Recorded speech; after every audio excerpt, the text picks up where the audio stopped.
Now why? No fighting. Everything we're talking about is over a bottle of beer. I know no fighting. Yes, sir. Oh yeah. So all just I see you on. Okay, so ihe na-ekwu bụ ihe ha nwa na-ekwu bụ sie cheat na See cheat na cha. Okay. Eduru ego ọbụla ọ sọkwa gị na-eme ka anwakwa na anwa cheat ya. Other no possible no. I'm not possible. Oh yeah, how na-ekwu. Mana onye na-enye ama cheat chere akwa like ọnụ nwanyị ọnụgodo nwanyị anọ. Ọbụla this also no ọnụ nwanyị. The main problem about no on take care of all expenses. Okay. All expenses paid. N'isi. You don't do it. You don't even work. That ọrụ. Okay, the girl had that ọrụ. That ọrụ. Yeah. You know, ijele. Ebe problem no we ebe problem no debo. The last lady money you go.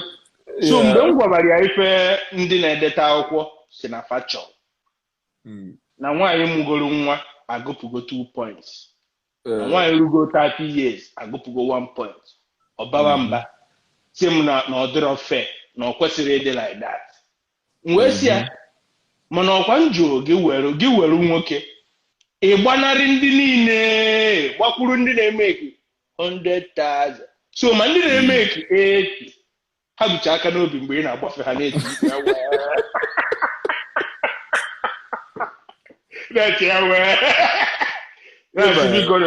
nke amarụ m aka. One thing no.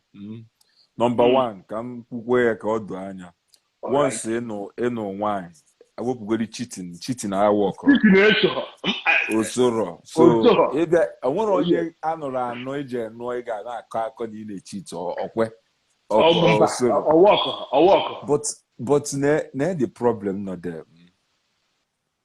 Ihe not there be say ime kiwere ego as nwoke automatically enwe ga-abịa gị n'isi.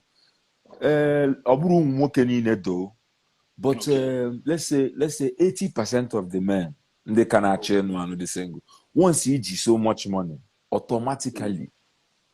Oh yes. Enwe ụmụ ife ga na-agụchasị gị. Ọ ga na-agụ gị and ha ga na-abịa. Mba nke ọ ga na-abịa, ọ ga na-agụ ga na-abịa. Nke ha ga na-abịa normal, enwedị ihe ịkọtara ya. Once iji ego, you know, enwe ụmụ ihe ga na-agụzi gị. Then gụnwa bụkwanụ nwaanyị kwa.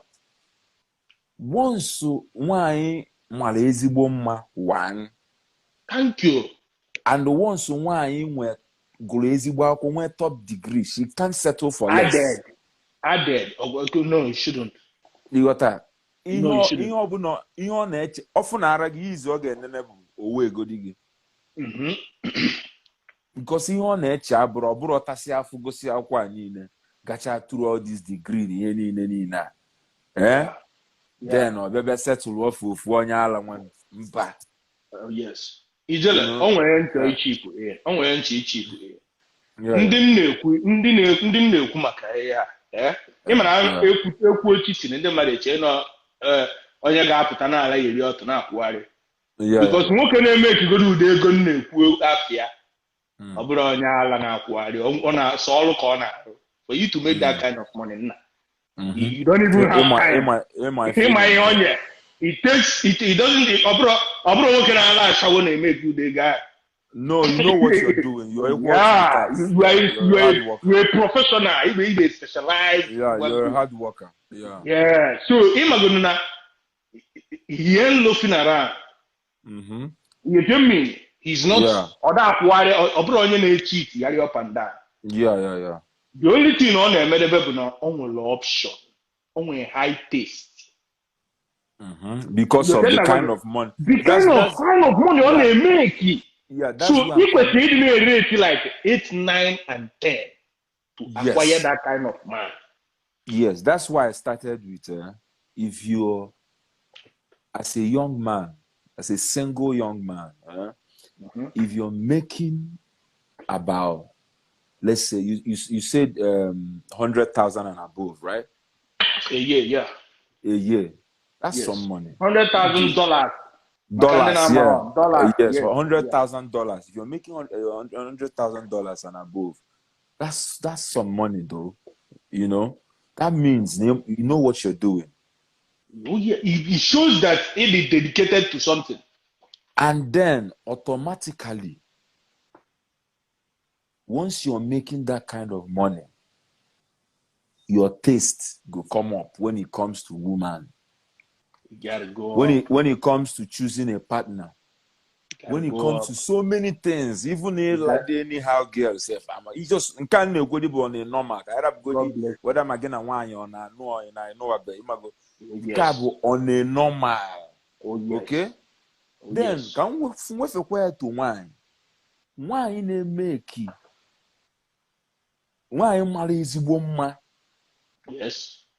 Mana up you need the ka ọpụta n'ilo moto na agbakpọ ọ bụrụ nwaanyị niile ka na nwaanyị nwere ezigbo mma. Let's say na Chineke bless the woman, she's blessed with beauty all around, her face, physical beauty, like iru ya amaka, shape ya arụ ya nka. Yeah, then I go to go in iru ya amaka na ọ dị egwu. Ọ bụ na o nwee ngwongwo ọgụ, ya instrument of mass destruction. Obuike buru ala. Only valued at the sexual marketplace. Confirm. Once one year put an omago what? Omago na she cannot deal with anyhow man. Or that's her value possible. There. That's her value right there. Her value automatically awagogo. He have natural things in the menu. State. Imana eziokwu na afufu na ntị. Oda buru onye ọbụla na like ịghọta iwekwa eziokwu. Okay, so now gịnwa bụ mmadụ ebe n'onwe gị. Ị bịa n'anya fụ na onye gị na ya na-emekọ ihe nọ na that category. Ị bụrụ nwoke ijebe nnọọ rapụcha ndị nọ n'akụkụ gị jebe hapụ ndị gị na ha nọ na your level. Ịma na nwere ka ọra gị. Ịdịrị egwu. Masị na iji wee dị in love. Love is blind. Na ihe nwa na-emeghị na arụ o ji wee bụ na love jide blind. Ọ na-abụ ọnọkata nnọọ. Love at first sight. Love ya na nlọ. Ịmago ichetebe the guy ọnọkata otu obi amapụba gị. Love at first sight. Ịmago ihe nwa na-emecha gị. Love in Tokyo. Now gee ntị o, iwe buru onwe gị wee jekwuru a beautiful girl. Okay. I can give you an example. When I was coming up, when I was much younger, nka na-ebinite nna akụ egwu na bar. You know, I'm gonna go me here now. I had to go like 26. I ran into a girl. Very sharp. What is sharp? Over sharp on any. Like 8. One on like 8. You know. Yeah, I'm not in yeah. Imago nna nore ebe nna akwe we get bịa tuchie m ego ndị ya na ya nọ bịa enye ego nna eme ladies night. So when I'm doing that ladies night, I always go with nna agwa the ladies, if you're on red tonight, I have a song for you. There's this song I used to play for them, Lady in Red. Confirm. So if I just start singing that song, it blow their minds out. Blow their minds away. The guys, Hannah, they just give them money to come on stage and start spraying. You know, and one time, this beautiful girl, she was spraying me some money, and then I was looking at this girl. In my mind, I was like, hey, no. Be picking. Nah, if I the mama you know. So yes. Tadi girl to see Diego. Nene ni anya. Ofu bisim ko na etu ego am welu low tone ka na agụ egwu m otu na tone si ya. Hey, how are you?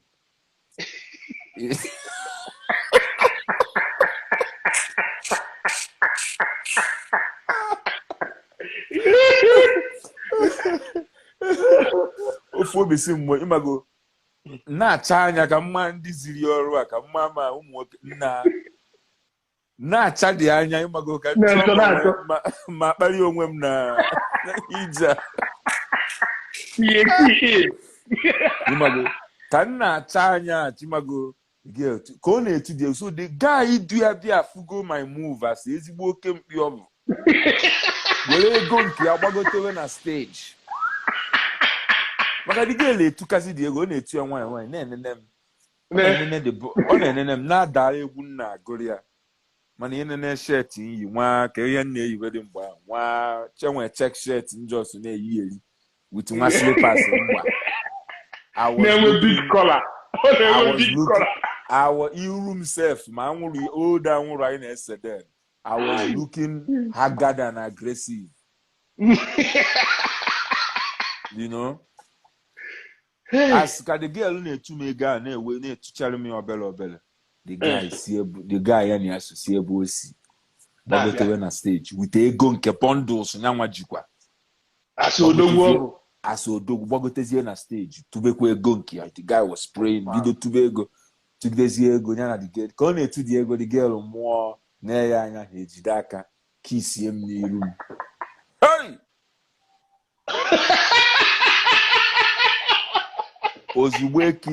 ozugbo ekisi n'iru m ofuo m n'anya na reality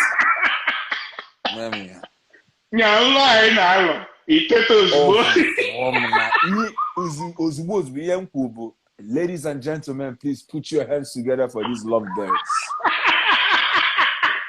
Kwiri uguru olu ha mekwa onye ala bịa kụpụ ozugbo ka nkuchi egwu atụtụcha ego etu m na bar tụtụcha ya mgbara ọsọ jee na si n'azụ ụlọ enwe ka dị bad si n'azụ ụlọ mfụ na ha binitie na si n'azụ ụlọ jee nene na-efu sharp G guard the guy anyị ekwu the girl magoro n'azụ mara ụma gafee ebe a kwụgharịcha chee na agha asị oh that's the boy na-agụ egwu ka ekene m ọka ka enyekwe m small audience ifu ka ha si turn moto with men say the guy nọrọ ebe nnọsi onwe m ihe pụtara n'iro ọ ka asị nnọọ ka ị bịa enwe ihe emenwu ebe a enweghị so topic anyị na-ekwu ebe problem ya na-adị highest bụ ịma oke ịra ije na-achọ ebe iruro ijesi ebe a jechuo ebe anyị ruro ije ebe a jesibu ọnwụ siva na asị ga-eji cheat ejiro cheat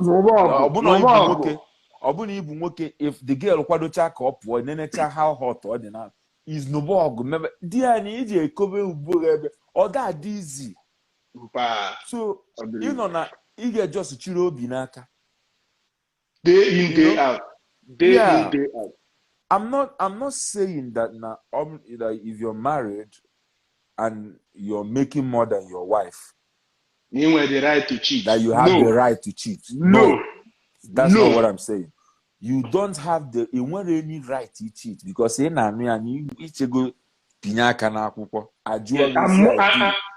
probably most of those people build the wealth with the lady. That one. Mana nke a bụ na ị nọ na the dating market na-achọ mmadụ achọ. You are looking for. So ị nọ na dating market na-achọ mmadụ achọ.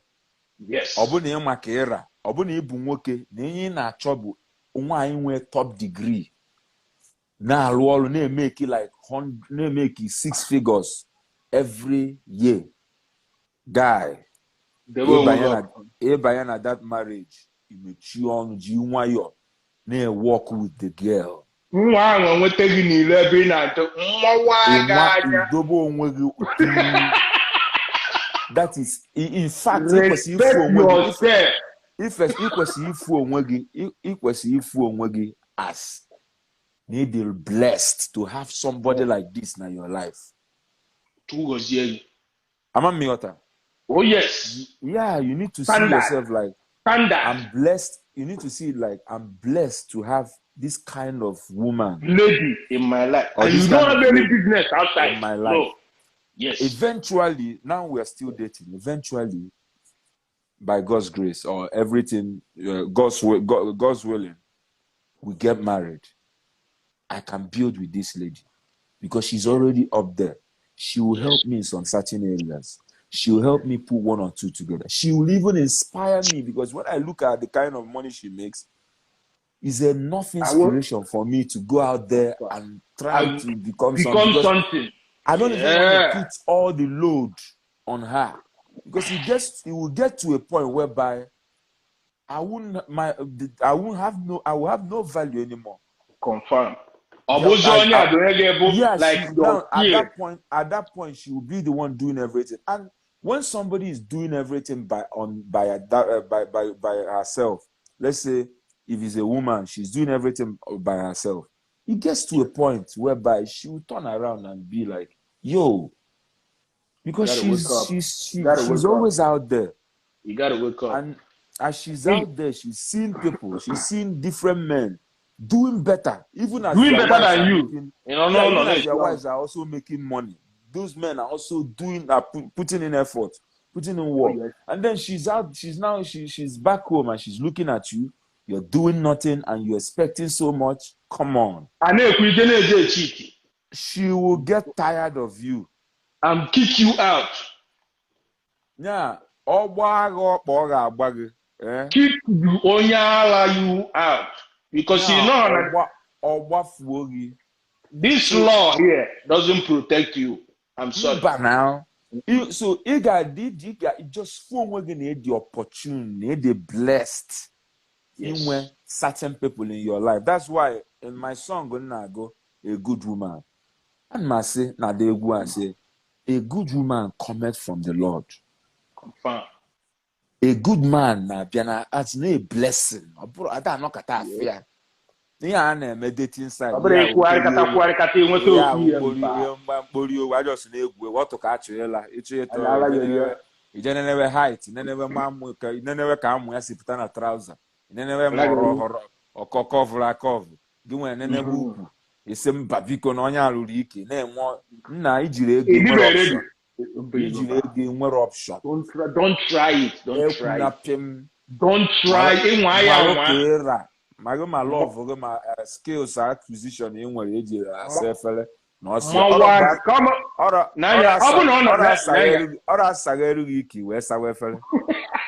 But the thing is, Abuna, Imana, onye ọbụla nwere ebe ọ nọ.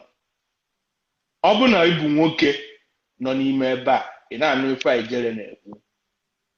Jụọ onwe gị kedu ebe m nọ from 1 to 10. Ọ bụ na ị nọ ihe dị ka 4, 5. Chọba ụmụ nwaanyị ibe gị nọ na 4, 3. Ebe ị nwere power. Ijekwado na-achọ ụmụ nwaanyị nọ na 8, 9.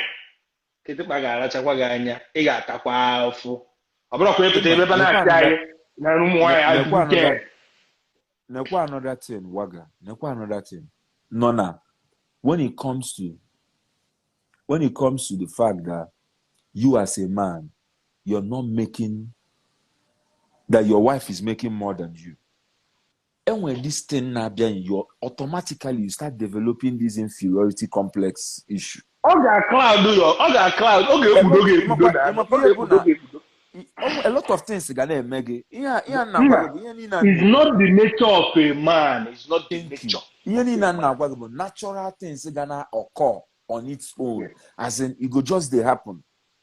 You got to tell me, it go just they happen. As in, if your wife is making more than you, and your wife then try, you're doing something, then there's no problem. You're okay. Because you can see the effort. Once in a one boy, there is no way somehow one day something can happen. Because I remember when Pempe, my dad was already old, so my mom was. I came to this. I realized that it was my mom doing everything, but because of old alliances my father used to have, he might go once in a while. Then one year when he chanata, magic. Buy no katon lata no to ego batanara wukaka. ihe anyị ji ama na ego adịgo mpa n'aka bụ mba ndụ apụta bịa kedu ndị dowere efere a n'ebe a unu anaghị ala mmanya si ha ọ dịkwa ka nwoke ego apụtago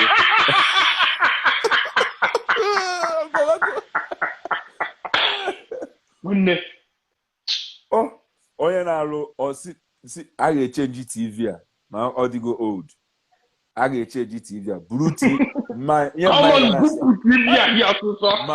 na-asị nna m ọ dịkwa nnọọ ka ịma na anyị atagokwa n'afọ TV a kedu nwa ngwa wụpụsị anụ plọgụ niile a n'ebe a ịghọta so ifu na new fresh breath of new air abatago akụ na-esi obi ike. And now that means as a man, when that money abatago, that means that now a lot of issues no na-emeji akpariwago na-emeji enwewe inferiority complex na-eme something CG adeva you are now above it. All got dissolved. You got that? So that one day then even when do want to okay. That's ihe a na-achọ ikwu na you have a very serious talk now this part. Onye ọbụla jidekwe pen na akwụkwọ na copy. But we'll come back for this. We'll come back.